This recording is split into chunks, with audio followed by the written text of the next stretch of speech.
Hey guys, welcome to Tech My Life. In today's video, I'm going to show you how to nudge someone on WeChat. It's pretty simple, so let's jump right in.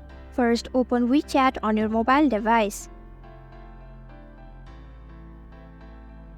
Tap on Contacts at the bottom of your screen. Select the contact that you want to nudge. Select Send Message.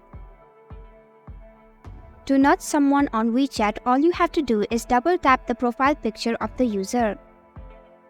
Tap on Got It. Once you see a I tickled message on your chat box, it means you have successfully nudged someone on WeChat. And that's it. This is how you nudge on WeChat. Thank you for watching Tech My Life. I hope you found this video helpful.